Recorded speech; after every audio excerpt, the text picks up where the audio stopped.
Hey, everyone, welcome back. Happy 2025. This is going to be an amazing year. So much is happening this year. I'm excited. But because it's the beginning of a new year, it means it's time to look back at the previous year. And that's what we're going to do. I haven't really done a top 10 figures of previous year ever on this channel. I usually do kind of a looking ahead at what to expect in the upcoming year. And I think I'll do that as a separate video. But with so many other people doing, kind of top 10s, and I realized a lot of their top 10s are not my top 10s. So for lack of a top 10 video of my exact choices being on the internet, I figured I'd make one. All right, so let's jump in. No official capacity, I am not a member of the Academy, but I am a lifelong toy collector and a toy maker, which is kind of some of the difference. All right. Number 10, I am giving to the Mark 9 Iron Man. Not this one. This one. So here is the 2024 version. This is the 2011, maybe 12. Wow. I mean, what a difference height-wise. I mean, you like. I mean, the old one looks like a baby compared to this one. Well, the old one was. Okay, so the reason I wanted to make this video here, put these down for a second, is because it's so interesting how current figures are sometimes better, but also worse, I guess, than previous releases. And there were so many figures this year that were replacing a previous buy, such as, again, this Iron Man Mark 9. So I've had this one for many, many years. And it's been a favorite of mine. This was the Iron Man from like 1991. This is what he wore during the Infinity Gauntlet mini comic in 91. What's great about this one is the shoulder pads and the metal color versus you get a real yellow on this one. But this one has a lot more articulation. It's pinless, swappable arms, so you don't get, these arms are stuck in that position.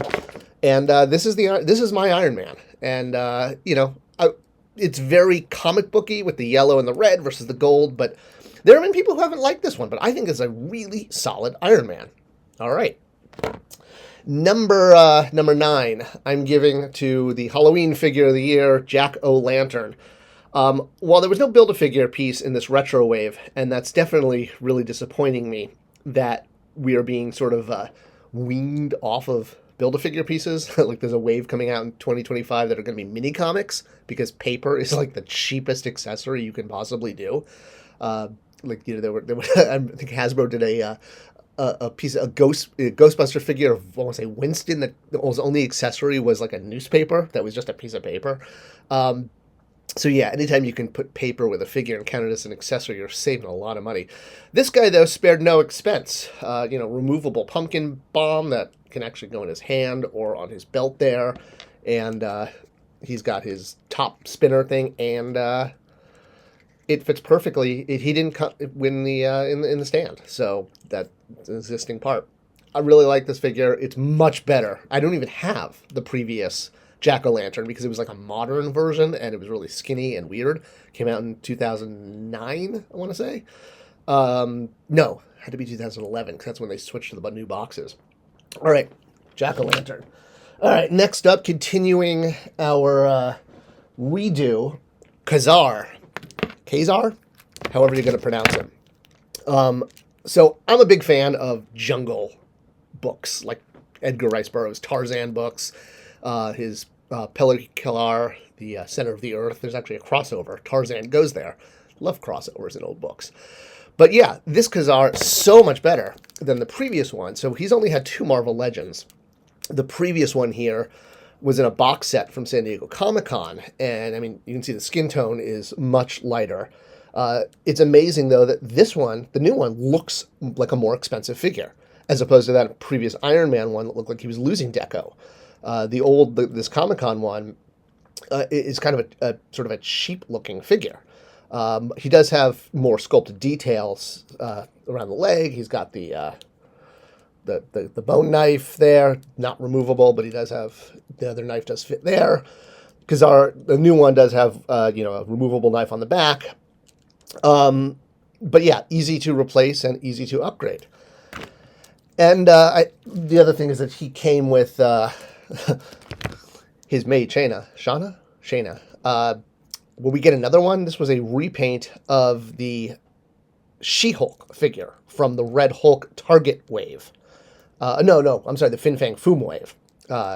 So they covered up her her undergarments with a soft goods white outfit for She-Hulk.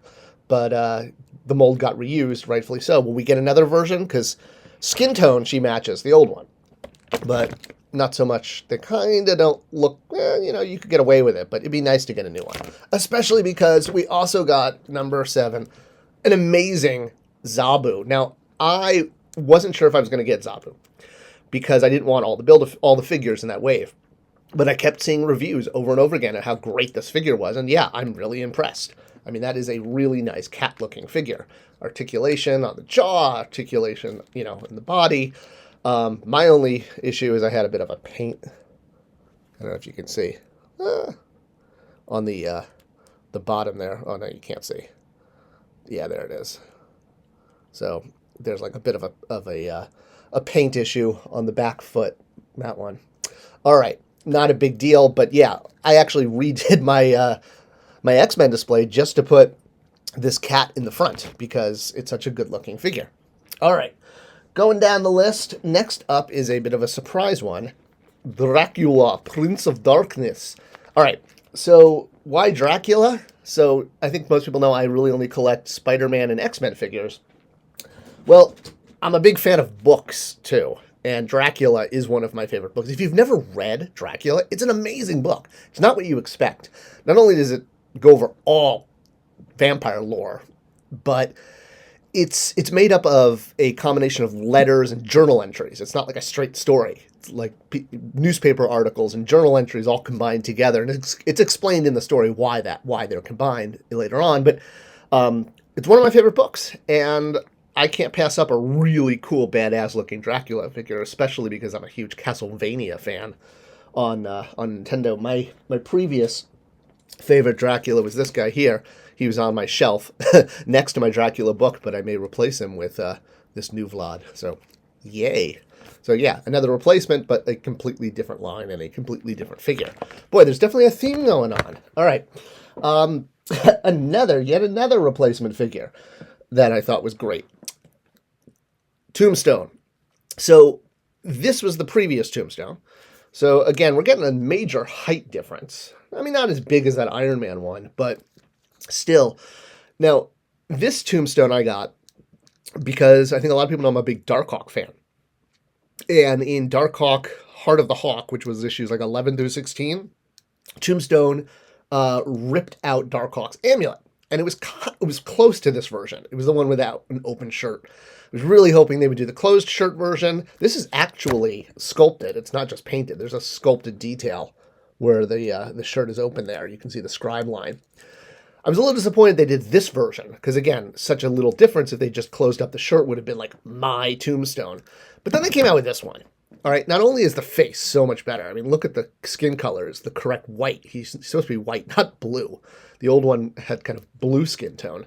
But he's he's got a brand new, like, bigger suit body that he's introduced. He had 2 amazing portraits. That's what head sculpts are called. They're called portraits. And this is also what he looks like in the 1991 card. You ever notice there's like a dead guy in that card? Like, I didn't notice that till I was a kid, an adult. There's like a dead guy lying in that card. So yeah, this Tombstone is just, I mean, it really makes me happy. Even though it's not the version fighting Darkhawk, maybe one day they will, kind of remake this one with the closed shirt. I can see that happening, especially because that was the figure that was released with the animated Spider-Man line back in the 90s. And they're doing a really good job of recreating that. All right, we are down to the final figures here. Here's one that's not a redo because he's never had a Marvel Legends before. Crystar, the Crystal Warrior. I bought this simply out of surprise and like, wow. This is the kind of figure that I would assume Super 7 would make as an ultimate. Getting it as a Marvel Legends for $25 is what sold me. I was like, if I could get Super 7 Ultimates for $25, I think I would be buying a lot more of them. I understand why they charge what they charge. It's because of the low run. The lower the run, the higher the price, because that's what the factory charges. when they have to do a very low run. They don't like to do that because they have to reset their entire assembly line for every figure. So they don't want to do a very low run. It's expensive to reset. Yeah, it just blew me away that we got. I mean, I know he's technically a Marvel character, but he's really an 80s toy, is the way I see him. And yeah, he barely fits into my Marvel Legends collection. He really more just fits into my toy collection. But a character I was not expecting to ever get for $25. So yay! All right, before I get to my absolute favorite one, I guess number 2 is going to be Danny Ketch here. So I've been waiting for a Danny Ketch Ghost Rider for a long time. While I was not a Ghost Rider specific fan, my very first issue of Fantastic Four was the new Fantastic Four. The one with Wolverine and Ghost Rider, Spider-Man, and Hulk. We still haven't gotten that gray Hulk, that version, the Smart Hulk, which I would love to be able to make the new Fantastic Four. Obviously a lot of reuse, but I did really appreciate that, he got pinless joints. The jacket looks fantastic. I mean, really great texture on the jacket. I'm always big on characters that have articulated jaws. The one thing that bugs me is the whip here that's on him. It's a little hard to remove, and it's the same whip, right? So it's like he shouldn't have both of these at the same time. That's like the unignited version. That's the powered up version. So I kind of wish this like unclipped so you could easily take it off, but it's not the end of the world. The motorcycle, while they do a fantastic job with the flame effects, I don't have the 2 tire effects. They're in my flame bag. I have a flame bag. Isn't that weird? All it is flame effects. What bugs me is that the wheels don't turn. I feel like the front wheel should turn. Otherwise, this is really just a display base. And it had the potential to be a mini vehicle. The wheels turn, but they don't turn side to side, if you will. I mean, they turn, in circles. So it can roll, but I just feel like, God, if they... And I know why. Again, it's cost. They have to get this stuff in at cost. It probably originally did turn, and they probably had to cost that out. But I think he looks great on the bike. And this is the first Ghost Rider I've ever bought. I've never had a Ghost Rider figure before. So that's also kind of why he made the list. All right. So we're down to our top 2 now. Number 2 for me is this awesome Nate Summers. I was not going to buy this cable. I already have my definitive cable, which is the Rob Liefeld one from X-Force number 1. So I was going to pass on him. I bought him for 2 reasons. 1, get a Zabu piece. 2, I was just like, wow, that is freaking awesome. And this cable figure had the added benefit of appearing in X-Men, the animated series, the 97 show on Disney+. When this figure came out, it was definitely not... That was what I call a happy coincidence.